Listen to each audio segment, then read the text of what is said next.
Valyria was not the first to conquer the world. In the dawn of days, the city of Ghis opened its gates and poured forth its legions across the continent of Essos. With their lockstep discipline and absolute obedience, they ground entire nations beneath their boots and planted the harpy in every corner of the known world. What they didn't destroy, they chained. Slavery is as old as man, but until the Ghiscari, it was never an art. The slave lords grew rich and fat as pyramids were raised around them, pleasure houses were filled, and fighting pits were opened. Nobody remembers if the waters around Ghis had names before the Empire, but ever since, we know them only as Slaver's Bay and the Gulf of Grief. Of Ghis, however, nothing remains but ruins, where end all great civilizations. 5,000 years ago, Valyrian shepherds stumbled on strange eggs, and within a few generations, an upstart Valyrian Freehold rose across the sea. 5 times did the Ghiscari contend with Valyria, and 5 times did they go down in defeat. For the Freehold had dragons, and the Empire had none. The best of their legions burned, the others broke. The brick walls of Ghis were pulled down, the streets and buildings turned to ash, and the very fields sown with salt, sulfur, and skulls. Yet the Empire was not wholly destroyed. Astapor, Yunkai, and Meereen, once lowly colonies along Slaver's Bay, survived, and even thrived. Valyria had watched the Ghiscari grow rich and powerful off the backs of conquered peoples, and now the self-styled Freehold wanted its turn. While the Dragon Lords brought the world to heel, the slave markets of their former enemy never lacked for flesh. Lamenting the lost empire, the descendants of old Ghis grew rich and fat. The doom fell on Valyria, and the Dothraki rose to pillage most of the continent at will. But gold-laden Astapor, Yunkai, and Meereen continue as they have for thousands of years, untouched. For even the Horse Lords understand what the Ghiscari taught Valyria so long ago. What good are slaves without slavers?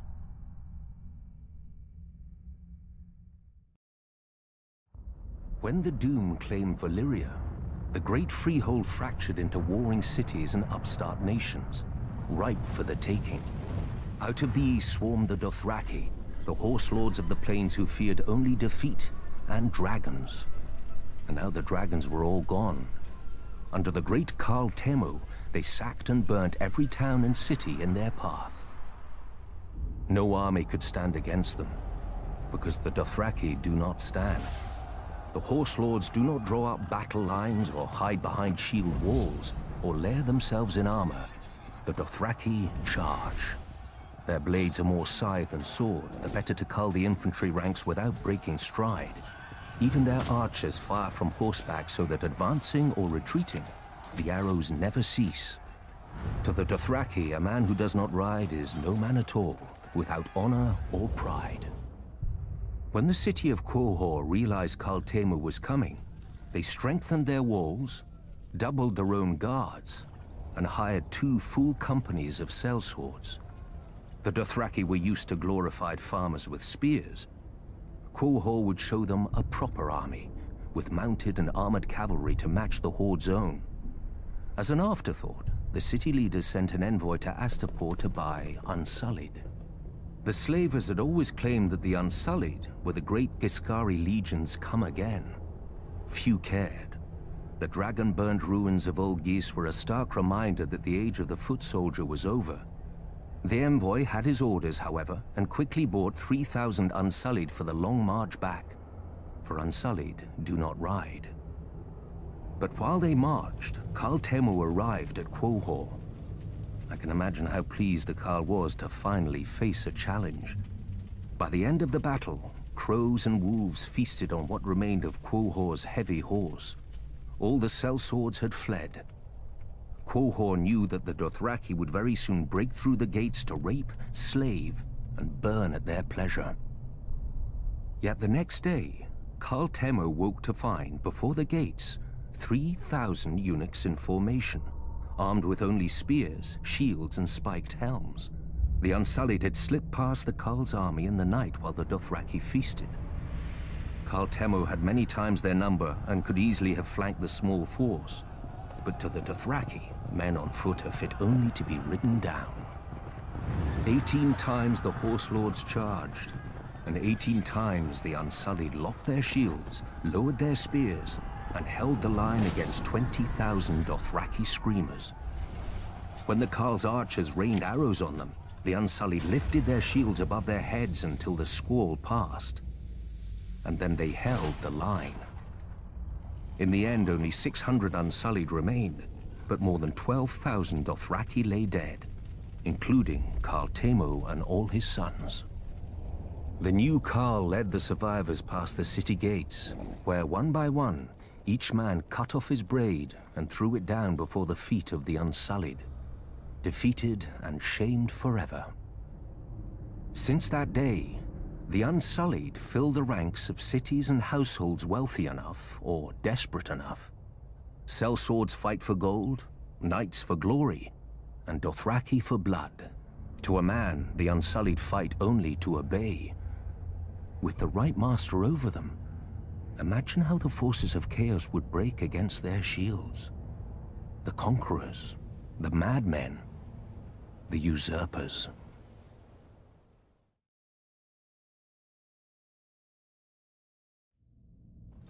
Mine. That's what the Red Keep is. The small folk say its color comes from the blood Aegon spilled to win his crown. Fools. Blood doesn't soak into stone, no matter how hard I try. Aegon built his castle of red rock to remind people of the fires he'd roasted his enemies in. So whenever King's Landing looked up, they'd see the price of defiance. He knew the first rule of kings. Only fear keeps men in line. Fear and punishment. A lesson he taught his son, Maegor. When the builders finally finished the Red Keep, Maegor executed them all to keep its secrets safe. Rumor has it, miles of hidden passageways run behind the walls and under the floors. One day I'll have to find them. Traitors and women work in shadows. A king has no need for secrecy. Now, people name Maegor the Cruel, but I doubt any dared in his day. His strength was all too rare in the degenerate Targaryen blood. The simpering Baelor the Blessed created the Maiden Vault to imprison his own sisters and save himself from carnal thoughts. Disgusting.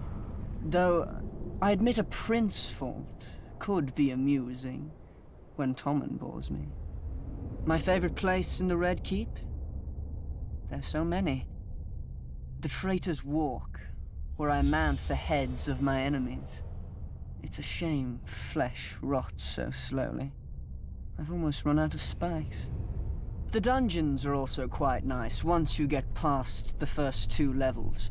A stable for common criminals and private cells for useful highborns. How boring, I know. But then you come to the black cells. No windows, no torches, just darkness, and whatever you hear in there with you.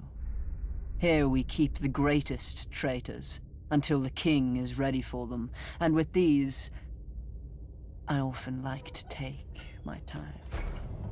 But I've heard rumors of an even lower, hidden level, Maegor's favorite. Once a man was taken here, he never saw the sun again, nor heard a human voice, nor breathed a breath free of agonizing pain. Varys must know the way, but that overgrown girl pretends not to. Maybe he fears I'll make him a victim. Maybe I will. Then again, torture chambers are just so private. Better to punish your enemies where everyone can see and remember. Like that Targaryen who forced his nephew to watch as he fed the boy's traitor mother to a dragon. Oh, what I could do with a dragon. Even Ares, fool as he was, knew to burn men alive with an audience, to spread the terror far and wide across his kingdoms. Of course, I know my favorite place now. When I sit on the Iron Throne, high in the Red Keep, all of Westeros scuttles below me, like insects, waiting for my heel to land. Mudmen, bog devils. Those are just the most pleasant names our fellow Northerners have for us, the crannogmen who live in the swamps of the Neck. Because we do not live in castles like them. Because we do not farm like them. Because we are not tall or rich like them. But through our veins flows the same blood of the first men. And, at times, maybe something more. We still live much as they did, on floating islands in houses of thatch and woven reeds. We fish, hunt, and tell our children of our heroes. The knight of the laughing tree who fought in the year of the false spring. The last marsh king who challenged the Starks and lost his crown and his daughter. And other stories, older still, since lost to the world. The Neck was not always a swamp. In the Dawn Age, it was as dry and fertile as the rest of the North. But during the war with the First Men, the children of the forest brought down the hammer of waters on the Neck, trying to break Westeros in two. When the waters finally receded, they left the bogs and swamps we know today. Many of the First Men decided to fight on, but my ancestors wisely chose to heed the children's power and advance no farther. They beat their swords into frog spears and fish hooks, and settled a land forever devastated by the folly of war. Unlike the rest of Westeros, we keep no garrisons and raise no soldiers for petty spats with our neighbors. Our land protects its own. An outsider will find in the Neck an endless morass of suckholes, quicksands, and green grass that looks solid to the unwary eye, but turns to water the instant you tread on it. If you're lucky enough to be armored, you'll only drown inside your own steel. If you're not, you get to meet what swims in that water. Serpents and monstrous lizard lions with teeth like daggers and never enough to eat. Don't worry. Only your horse will live long enough to feel their poisons burning through it. If you somehow survive all this, you may find that a well-placed dart can be as deadly as any blade. Not that you'll see us blowing it your way. Since the fall of the last Marsh King, House Reed has ruled the Neck beneath the banner of a black lizard lion on a grey-green field. We are not wealthy, powerful, or known even to our own countrymen. Our home, Greywater Watch, is no castle you've ever seen. And seeing it once does not mean you'll ever find it again. For Greywater Watch moves.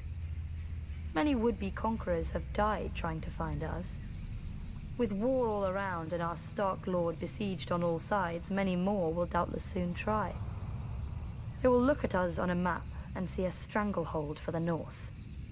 And they will forget that the sea itself once entered the Neck, and not all of it returned.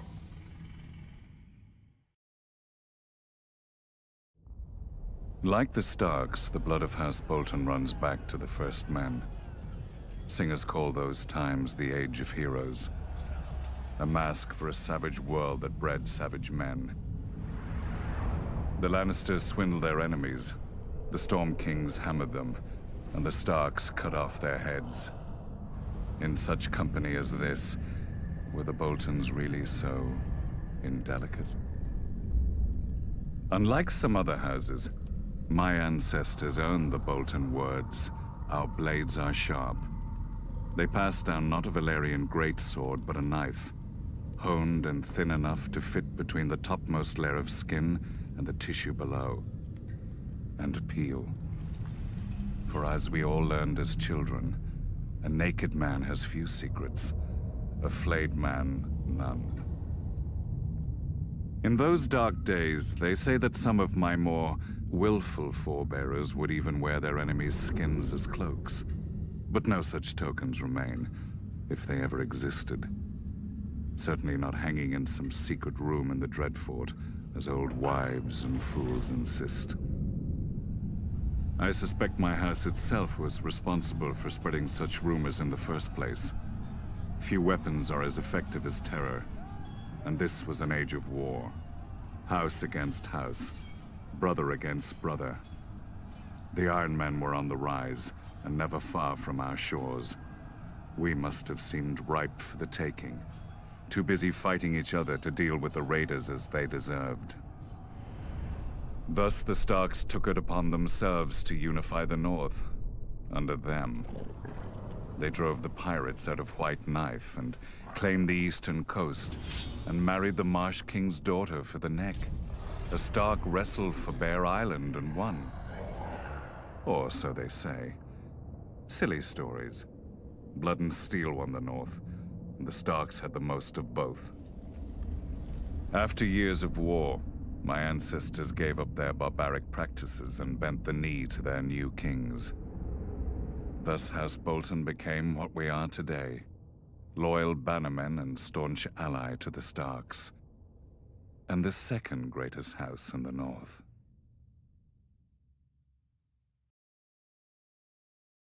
The Westerlands are all bounded by 3 natural defenses: mountain, sea, and forest. Necessary barriers when the land is as rich as ours. From our mines come the gold and silver that fuel the rest of Westeros. From Lannisport, our largest city, come the most skillful gold and silversmiths in the land. Yet geography alone is not strength. The Westerlands would have been sacked and pillaged for thousands of years if it hadn't been for the men who ruled it. My family, House Lannister. According to legend, we trace our descent to Lan the Clever, a trickster of the Dawn Age, who swindled the Casterlys out of Casterly Rock, their ancient castle. A childish story, but not without merit. 1, a mind can and should be a weapon in a man's arsenal. 2, Lan must have been clever enough not to rely solely on his wits. After all, where today is House Casterly. 3, by keeping the Casterly name on the castle, Lan reminded the world of the price of getting in his way. The Rains ignored all these lessons. Not content with being the second richest family, they sought to challenge the first, mine. My father had put up with their insults and disrespect. When I came of age, I led our army to teach them what they should have known. Some people say I was too harsh, that eradicating every member of their family was not necessary. But now, there are no bannermen as loyal to their lord as the Westerlands to us. If any lord bridles at our authority, I have only to send a singer with a harp, and he falls back into line. Because I will not have our lords squabble amongst themselves, like the lords of the Riverlands, or hide in their castles like the lords of the Vale, each of our bannermen contributes a unique skill that furthers the whole of the Westerlands. House Clegane, because every lord needs a beast from time to time. Sir Gregor strikes terror into the hearts of our enemies, and our friends. So too does his disappointing brother Sandor, the traitor. House Payne, who provides us loyal servants. Sir Ilyn Payne was once captain of my household guard, until the Mad King heard him boast that I ran the 7 kingdoms, which I did. The Mad King tore out Sir Ilyn's tongue, making him especially well-suited to later become the King's Justice. Apparently these days, a younger Payne also serves my degenerate son, Tyrion. House Lefford, who guards the Golden Tooth, the eastern pass through the mountains and the all-too-frequent chaos of the 7 kingdoms. Though after Robb Stark's recent incursions, perhaps we need a new gatekeeper. Fools look at the Westerlands and see gold. Fools see our wealth and call it strength. Gold is just another rock. The Westerlands are strong because of House Lannister. From strong leadership comes unity. From unity comes power.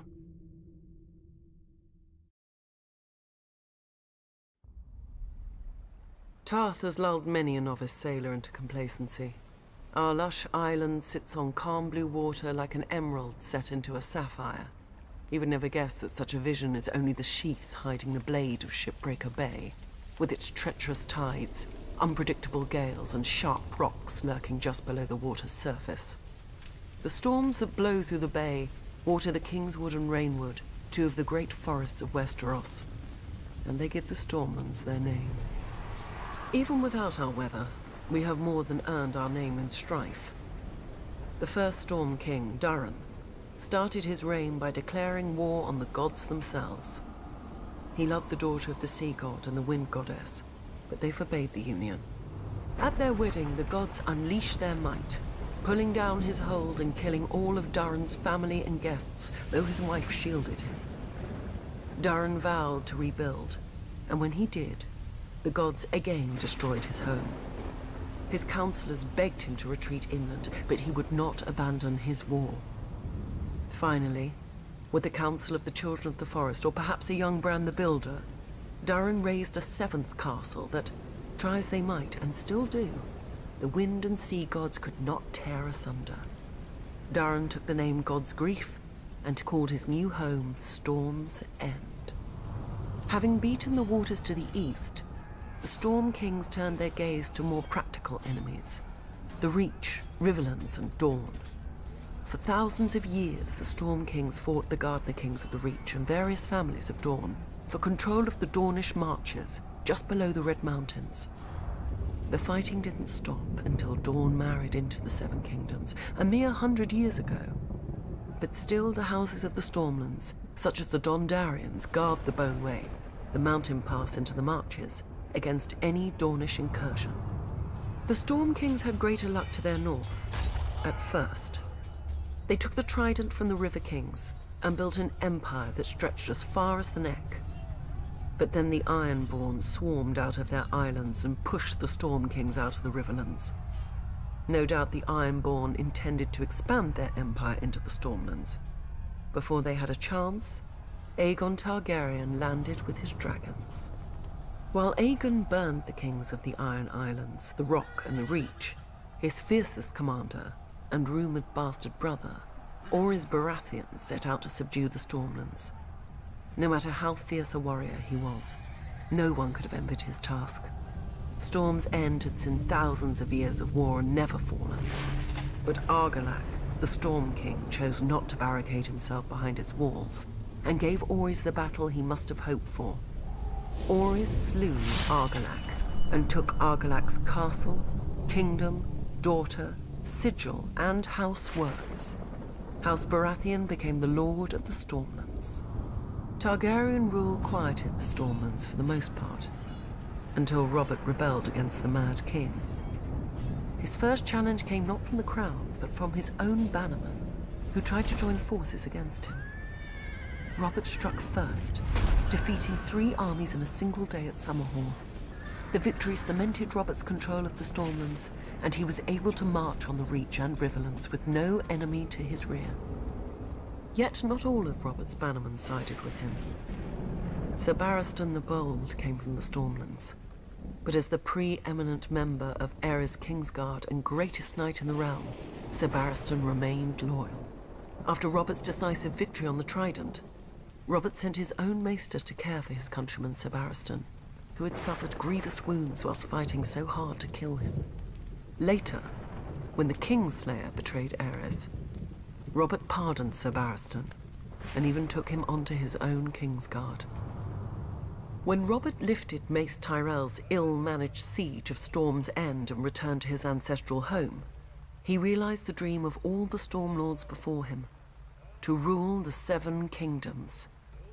Then Robert died, and his brother Stannis killed their other brother, the noble King Renly, with black magic. Now the Stormlands again live up to their name, with so many houses burnt on the Blackwater and others currying favour with the Lannisters to seize the survivors' lands. Renly could have saved us, If only I could have saved him. But I will teach Stannis a lesson he should have learnt growing up in the Stormlands. As lightning gives way to thunder, so too must murder lead to vengeance.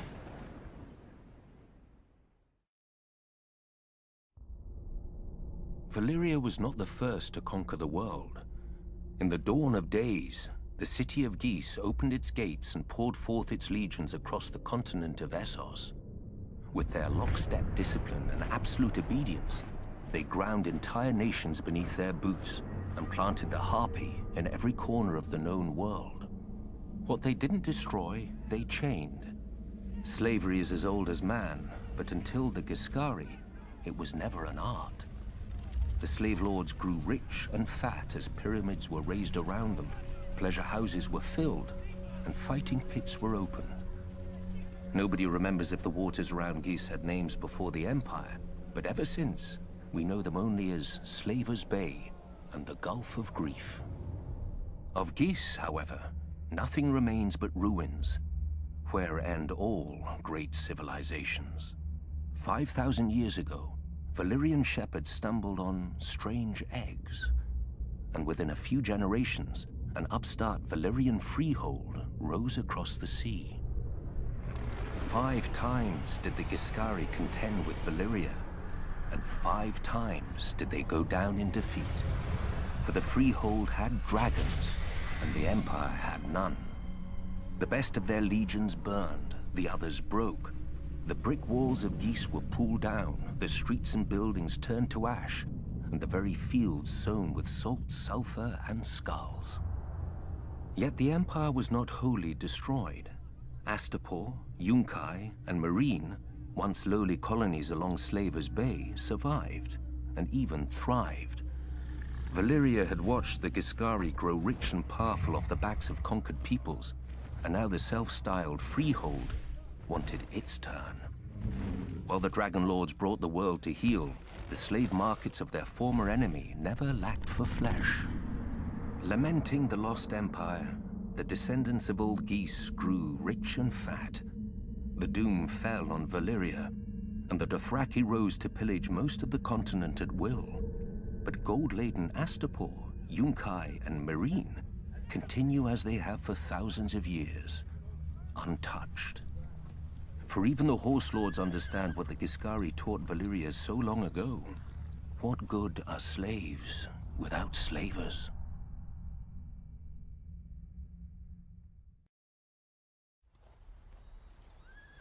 Growing up, my sister Sansa loved stories with princesses and knights, but I always wanted to be scared. When my turn came, I would ask old Nan to tell us of magic and monsters.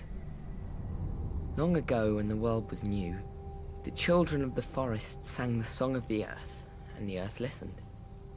Magic was strong in those days, and the children could commune with all the beasts of the forest, streams, and air. The greatest of them could even leave their bodies to hunt, swim, and fly in the skins of animals. They were the first wargs.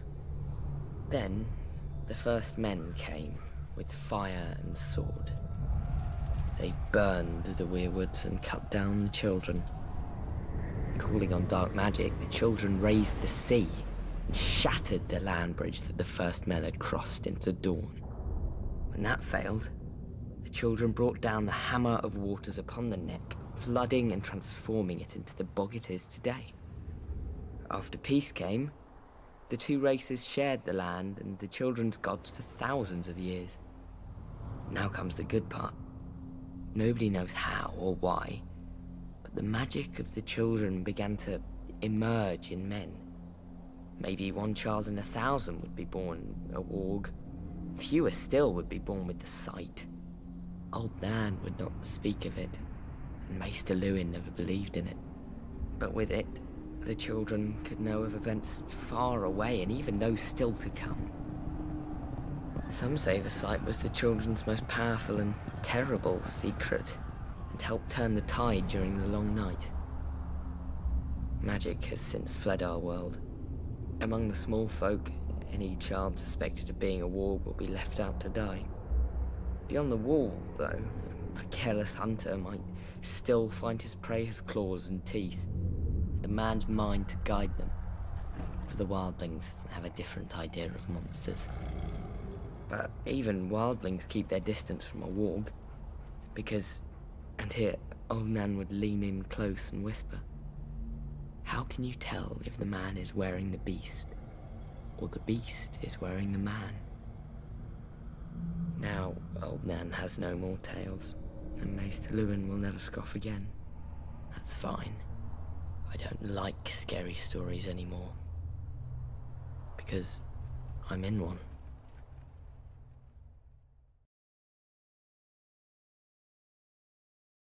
As a boy, looking out from my father's castle, I thought the sun could never set on the north, so vast did it seem. Part of me still does. The north is by far the largest of the 7 kingdoms, and can fit the other 6 inside it. Not that the others care. Cold and damp. That's how the southerners see the north. But without the cold, a man can't appreciate the fire in his hearth. Without the rain, a man can't appreciate the roof over his head. Let the south have its sun, flowers and affectations. We northerners have home. Mine was once Winterfell, the ancient seat of my father's family, House Stark, who have ruled the north since the first men and were once the kings of winter. Growing up, Lady Catelyn made sure I knew I wasn't a Stark, no matter how much blood I shared with her true-born children. But where their name rules over the north, mine is the north. Snow. Our land stretches from the wall down to the neck, a narrow land that divides us from the rest of Westeros. Legend has it that the children of the forest flooded it in their war against the first men. If that's true, every Northman owes them a debt of gratitude. The swamps of the neck are as good as the wall for keeping out unwelcome armies. And if the swamps don't deter you, the crannogmen should. Small, shy people who rarely leave those swamps, and who follow House Reed, the gatekeepers of the north, and among the most important and loyal bannermen of House Stark. Also a bit strange. I heard their oath of fealty once as a child. It's like no other lords, ancient and dark. They swear by earth and water, by bronze and iron, and by ice and fire. Where House Reed holds the gate to the north, House Manderley holds the port, White Harbour, the closest thing to a southern city we have, governed by the closest thing to a southern family we have. Generations ago, the Manderleys were driven from the Reach, but the Starks gave them their land in return for fealty. Now White Harbour is the richest city of the north, and the Manderleys the richest family. Not in gold and silver like their southern counterparts, but in fish, grain, and trade. As for the other great northern houses, the Starks brought them into the fold during the Age of Heroes. A Stark wrestled an Ironborn for Bear Island and gave it to the Mormonts. A Stark granted a keep and land to a younger son, Carlon, in return for putting down a rebellion. His family then grew up into the Karstarks.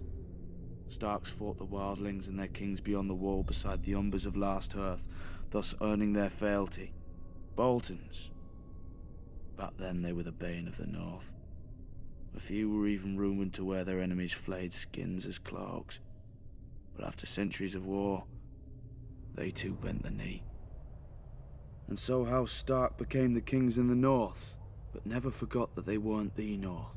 When Aegon and his dragons landed on Westeros, the kings of the Rock and the Reach sent all their men to die to defend their crowns. Torrhen Stark knelt, to spare his people the same fate. He placed duty above pride, just as my brothers in the Night's Watch had done for thousands of years at the Wall. Many think of it as the end of the world, but it's not. I've seen how the land stretches much farther than any man knows, into the land of always winter where the White Walkers came from during the long night. After the first men and the children of the forest beat them back, Brandon the Builder raised the wall and set up the Night's Watch to guard the realms of men. He gave us our oath, our castles and the gift, the lands behind the wall whose farmers and crops sustain us. Southerners may now mock my black brothers, as thieves, rapers, and worse, and not without cause. But the North remembers why we are there, and if we fall, the South will get a very harsh and very cold reminder.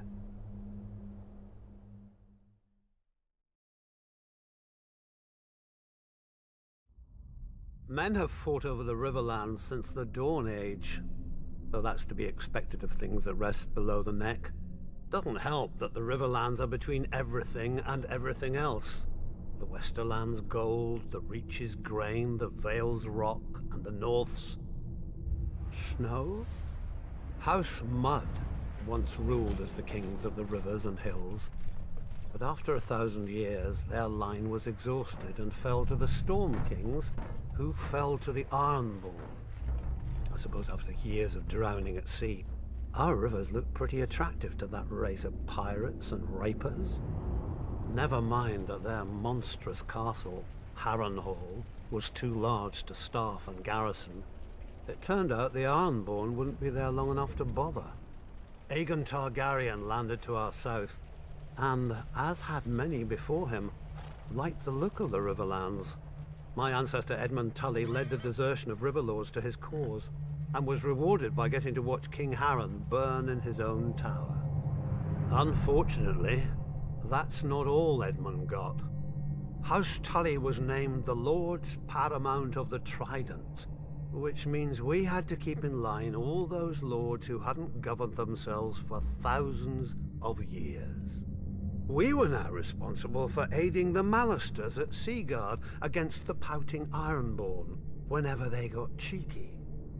For settling Harrenhal on families stupid enough to think its curse would skip them after devouring all previous families. For keeping the Blackwoods and Brackens from wiping each other out and giving us 2 more castles to deal with. For keeping the Freys in their place and out of others' pockets. For marrying off our sons and daughters wisely enough so we didn't follow House Mud into, well, the mud. Yet under the Targaryens, the Riverlands knew a peace we hadn't had for centuries, if ever. But like all good things, sooner or later it all goes to shit. And our shit had a name. Aerys Targaryen. Westeros has had its share of Mad Kings, but usually they had the sense not to bully more than one powerful house at a time. Aerys soon blundered into a triple alliance. The North, Stormlands, and Vale rose against him. But of course, where do you think most of the blood was spilled? My brother Hoster guaranteed the answer to that with the marriage of my niece to Eddard Stark, the Warden of the North.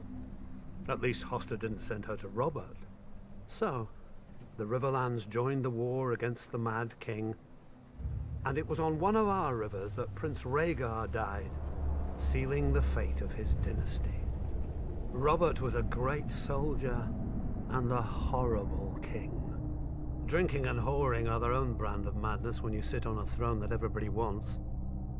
He died, and another war started. Again the armies marched. Again the Riverlands burned. If Westeros isn't careful, pretty soon our people will grow some sense and abandon this place for a safer realm, like the Dothraki Sea. I joke, of course. The Riverlands are our home, and God's help us, we love it. Still, as they say, the king eats and the hand takes the shit. The same is true of the Riverlands. The 7 kingdoms piss, and the Riverlands change clothes.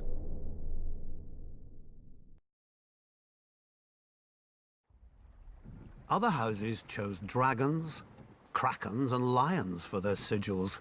We Tullys took the trout, that most terrifying of fish, especially when it leaps out of the water. I suppose you don't have many options when you live in the Riverlands. Could have been worse. We could have been minnows or wheat. After all, we make a lot of it. Though our land doesn't get as fertile as ours just by water. The old River Kings, Storm Kings, and the Kings of the Rock spilled blood here for thousands of years. squabbling like children over a new toy, until the Ironborn came and spanked them with their axes. Under Harren the Black, their kingdom stretched all the way to the God's Eye, where they built the largest castle Westeros had ever seen. Maesters teach that Harren was a fool, but he had some sense. If you're going to enslave and torture an entire people, you best have thick walls to hide behind. But the very day the last stone was laid in Harrenhal, Aegon Targaryen landed in Westeros. As soon as he saw Aegon's host on the horizon, my ancestor Edmund led the mass desertion of Riverlords to Aegon's side. I doubt Harren even noticed. The problem with huge castles is they blind you to what's outside, both by their size and the arrogance they inspire. Not that the Ironborn ever lacked for that. They take pride in their ignorance of every trapping of civilization, though any baker could have told them that fire turns stone walls into an oven. And so Harren the Black finally lived up to his name, and the Riverlord swept the Ironborn back to the sea. In return for Edmund's service, House Tully was made Aegon's new Lord Paramount of the Trident, and all the other lords had to swear us fealty. But old habits die hard. The Riverlands are, and always have been, the middle child of Westeros, caught up in every fart from one lord at another. My ancestors knew that for the Tullys to survive, alliances must be made. Our trout has swum up so many rivers over the centuries and leapt onto so many plates that it's a wonder half the realm's sigils don't have fins by now. Thus, every Tully child is taught family, duty, honor. The Tully words, and pains in the Tully arse. When I returned from the War of the Ninepenny Kings, people called me Sir Brendan.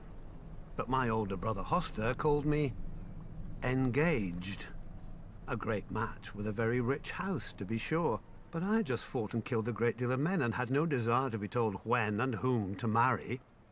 I broke ties with him, earning the name Blackfish along with my personal sigil, a much more intimidating black trout. I was too stubborn at the time to realize that while other houses fight with swords, House Tully fights with marriages. Then my niece Catelyn's betrothal to Brandon Stark drew us into the war against the Mad King, while my other niece Lysa's betrothal to Jon Arryn cemented the rebellion. If I'd have obeyed my older brother earlier, we'd have had the largest navy in Westeros with us then as well, and our victory would have been swift. Of course, I never mentioned this fact to my brother. He'd have taken it as an apology. My brother is dead now, and my nephew Edmure rules in Riverrun, God's help us. A trout that can't tell the worm from the hook. But he is a Tully, and he is unmarried, and there is a war. We all know how this story ends. Maybe she'll be beautiful. Maybe she'll be rich. As long as she brings swords and men to House Tully, she could look like the fish we hang all over Riverrun. He'll honor his duty to family and swallow it. One blackfish per family can be overlooked. Two, and we'd have to change all those pretty banners.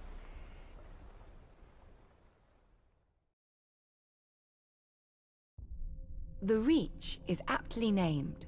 We're the ones who give your hands something to do at the table. As the most fertile region of the Seven Kingdoms, we grow the lion's share of the grains and fruit that feed this country. Especially now, since the rebels have burned down the other fields.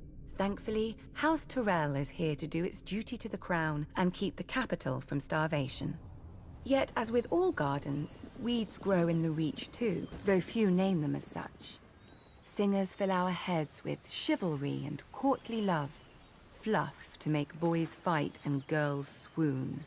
Oh, the songs are good enough for a pleasure barge down the Mander. They give pleasure to the common people and harmony to the realm.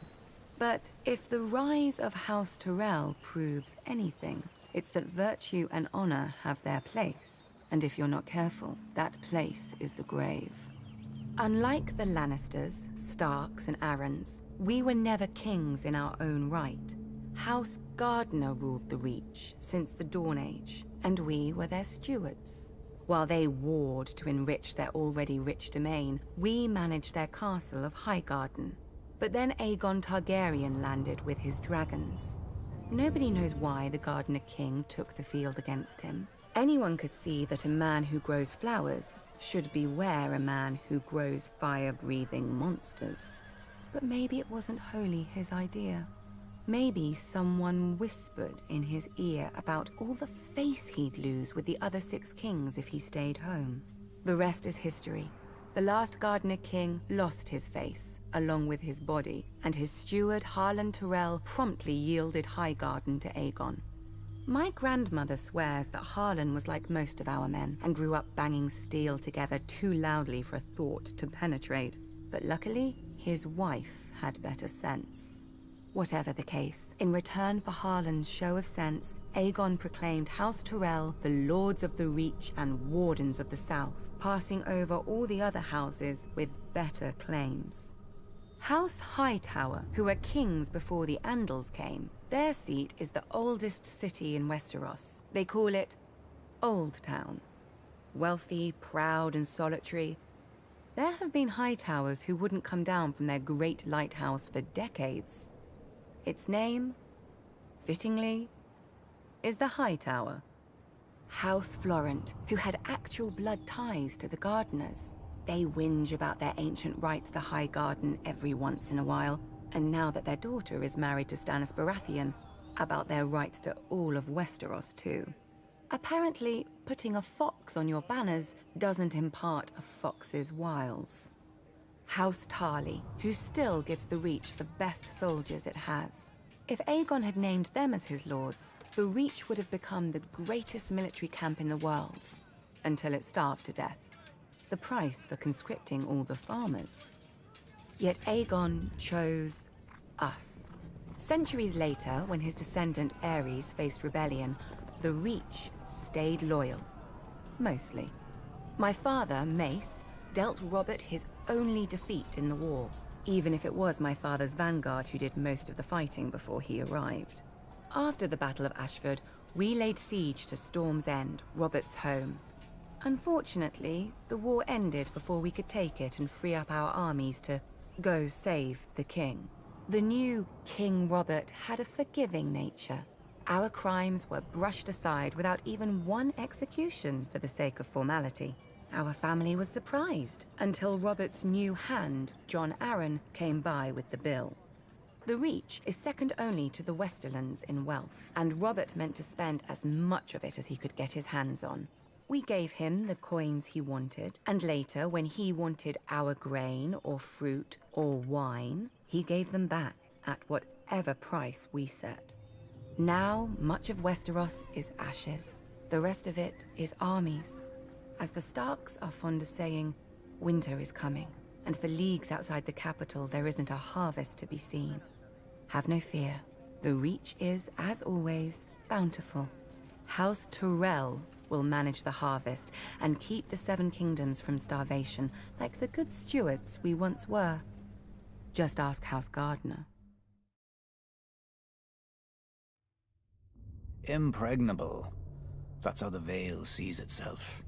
Shielded from Westeros by its mountains. They call the entrance to their land the Bloody Gate because, during the Age of Heroes, a dozen armies supposedly smashed themselves against it. Even if they'd gotten through, the roads of the Vale are narrow, steep, and treacherous. Half the men would have slipped to their deaths, or frozen in the mountain snow. Or so the common wisdom goes. Except the Vale has been conquered. Those vaunted mountains didn't stop the Andals who came by the Eastern Sea. The people of the Vale say that Sir Artus Arryn, the Andal general, flew on the back of a giant falcon and slew the Griffin King on top of the tallest mountain. During Aegon's conquest, one of his sisters did the same, flying her dragon over the Bloody Gate and up to the Eyrie, the Arryn stronghold. And the Arryn boy king yielded the Vale in return for a ride on the beast. Do you sense the theme here? The rationalizing of defeats with mythical beasts and the whims of children, instead of acknowledging the root cause, the arrogance of isolation. The men of the Vale are so proud of their mountains, they can't abide any flaw in them. As with the mountains, so too with their blood. The first Andals landed in the Vale, as its most powerful lords, the Arryns, the Waynwoods, the Corbrays, like to brag. Through their veins runs the blood of the oldest Andal nobility in Westeros. But through their brains runs an even older folly. That blood matters. If it did, those pure-born lords should have been able to exterminate the hill tribes centuries ago. But those primitive raiders, whose tribes more resemble kennels than families, continue to plague the Vale, even kidnapping an Arryn once. Until Tyrion Lannister, an outsider, no Vale lord ever thought to turn the tribes to the Vale's advantage. That a desperate, warlike people could be useful, not to mention inexpensive. But perhaps the Vale lords consider such thoughts beneath them. After all, the Vale's isolation does breed an abundance of honor and pious bleating, which governs their decisions instead of foresight. Like a blind man who can only guess where his horse is taking him. I doubt Jon Arryn had even prepared for civil war when he raised his banners instead of handing over his young wards, Ned Stark and Robert Baratheon, to the Mad King. Honor demanded, and Lord Arryn obeyed. He'd have done the same if the boys hadn't been the lords of two great houses, who could field mighty armies of their own. But perhaps I give him too little credit. After all, if the war went against them, only Lord Arryn had a nice, impregnable castle to retreat into, and he was wise enough to take poor Lysa Tully into his bed to win the Riverlands as allies. Jon Arryn won, then Jon Arryn died. Wisely, the Vale stayed out of all the ensuing chaos. Its crops did not burn or wither in the fields from lack of men to tend them. Its strength was not drained by forced marches to futile skirmishes. In the Vale, life proceeds as it always has. Calm, proud. A world of high honor undisturbed by armies and men of low birth, but high ambition. Impregnable. I was born youngest of 8 in Meera, across the narrow sea. So my father gave me over to the Red Temple. In their wisdom, they decided to make me a priest instead of a warrior or a temple prostitute like other children. It was not the path I would have chosen. Sure, I prayed the prayers and I spoke the spells, but I also led raids on the kitchens. And from time to time, they found girls in my bed. Such wicked girls. I never knew how they got there. Then again, I did have a gift for tongues. And when I gazed into the flames, well, from time to time I saw things. Even so, I was more bother than I was worth. When the High Priest foresaw Robert's ascension, he sent me to turn the Storm Lord to the Lord of Light. When Robert seized his crown, we'd take all of Westeros from the Seven in a single stroke. Perhaps they thought Robert would listen to a kindred spirit, or perhaps celibacy had addled the High Priest's brain. I didn't know, and didn't care. I was free. I did my duty as I saw it, drinking and whoring and waving my sword around. The only gods Robert cared about anyway. Years passed, Robert became king, I became a joke. We both became fat. I even won some glory in Greyjoy's rebellion, first through the breach and all that. It's amazing what boldness a full bladder can inspire. But Robert had stopped listening to my sermons a long time ago, even if I'd still bothered to give them. Then came Robert's death, and the war. I'm not speaking of those brats squabbling over the world's pointiest chair. Powers long asleep are waking and moving through the land. I've seen them in my flames. Shit, I've seen them with my own 2 eyes. The Lord of Light is real. And if he's real, then all of it is real. Man once again faces the war for the dawn, which has been waged since time began. On one side is the Lord of Light, the Heart of Fire, the God of Flame and Shadow. Against him stands the Great Other, whose name may not be spoken. The Lord of Darkness, the Soul of Ice, the God of Night and Terror. According to prophecy, our champion will be reborn, to wake dragons from stone and reforge the great sword Lightbringer that defeated the darkness those thousands of years ago. If the old tales are true, a terrible weapon forged with the lifeblood of a loving wife's heart. Part of me thinks man was well rid of it, but great power requires great sacrifice. That much, at least, the Lord of Light is clear on. I sound like a dried-out old woman, I know. But as our former hand liked to say, winter is coming. When the cold winds rise, all men, no matter their faith or lack of it, huddle beside my night fires. And I pray the prayers, and speak the spells, and beseech the Lord of Light to bring back the dawn. So far, so good. But reprobate as I am, I can't help but wonder what will happen if, one day, our Lord does not answer. Imagine a night that goes on forever, so dark and full of terrors. I think I need another drink.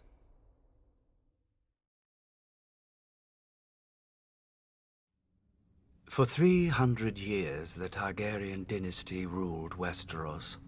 Wars were still fought, homes still burned, and men still died.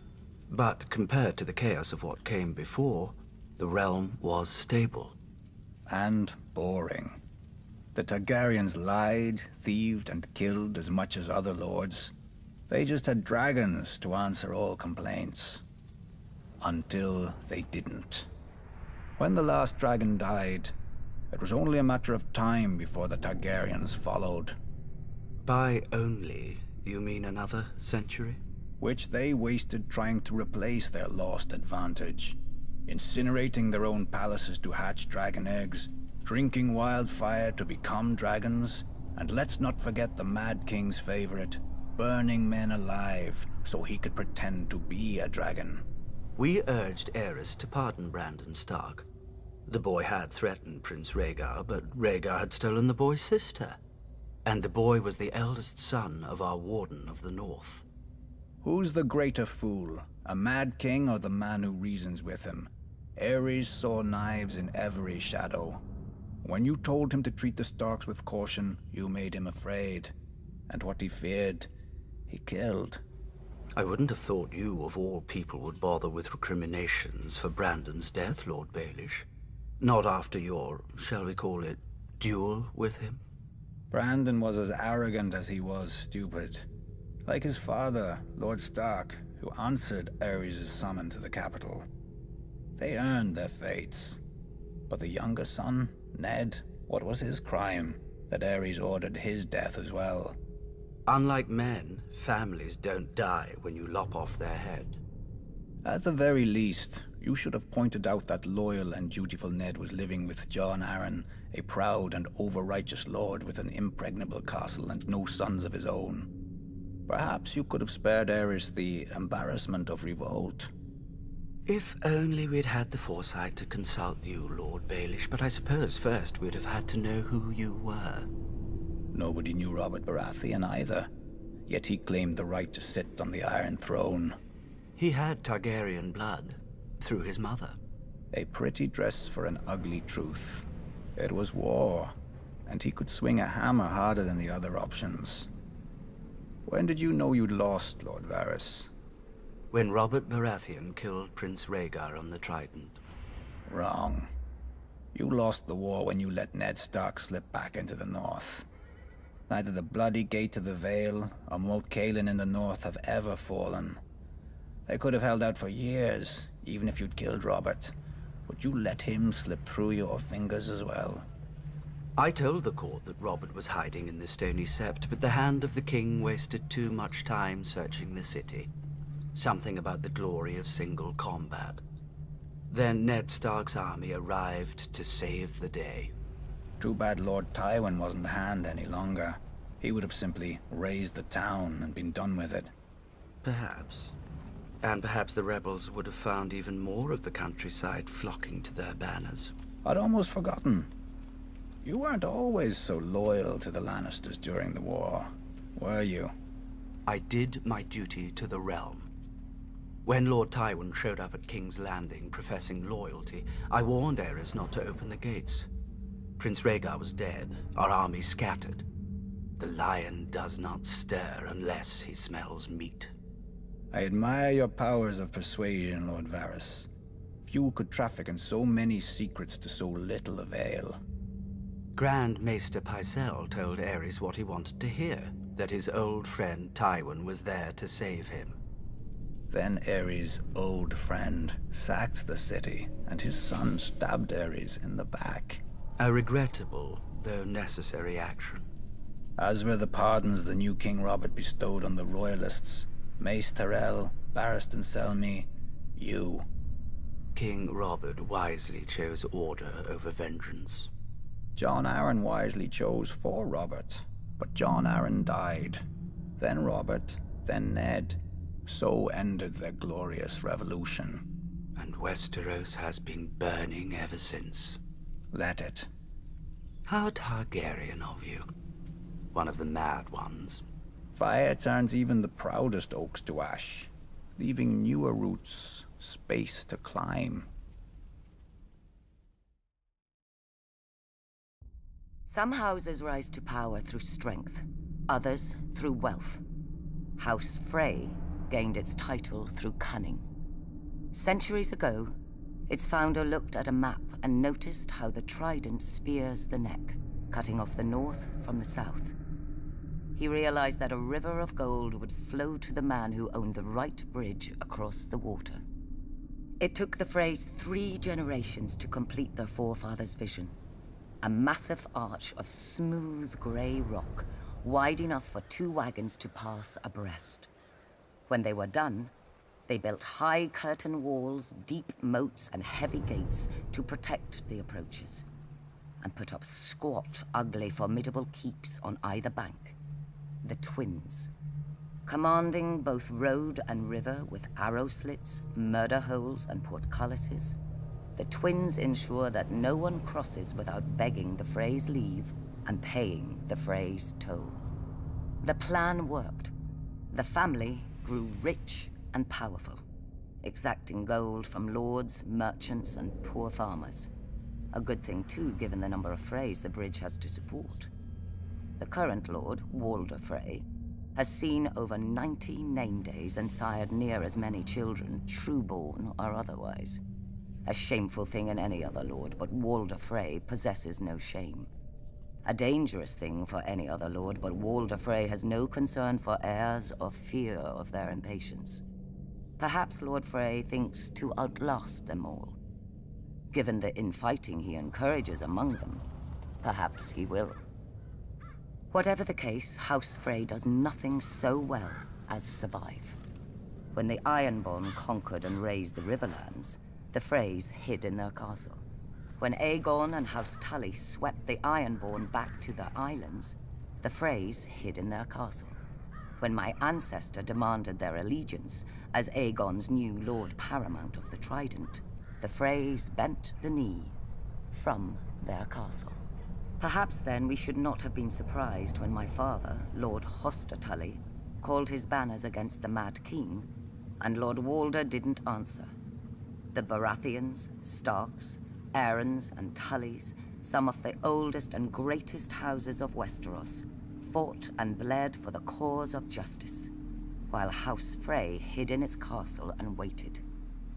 No doubt if Rhaegar had won at the Trident, Lord Walder would have given him safe passage into the north, to destroy the rest of my husband's northern army for a fair price. But Rhaegar fell, and lo and behold, the Frey army appeared to render aid to our already victorious forces. Many sniggered that Lord Walder had been waiting for his army to come of age, having fielded it out of his own breeches. My own father named him the late Lord Frey, to the other lords' amusement. A slight that pricks Lord Walder to this day. In many ways, however, Lord Walder was wise. We had no guarantee of victory, and had he fought with us from the outset and we failed, he would have lost the bridge his family was so proud of. More pride than honor. Those should be the words of House Frey. Yet part of me wonders if Lord Walder waited not out of fear, but hope. That we would be destroyed, leaving him to assume my family's place as Lord Paramount of the Trident. To buy the respect they've always wanted, but refused to earn. No. Not even Lord Walder could be so disloyal.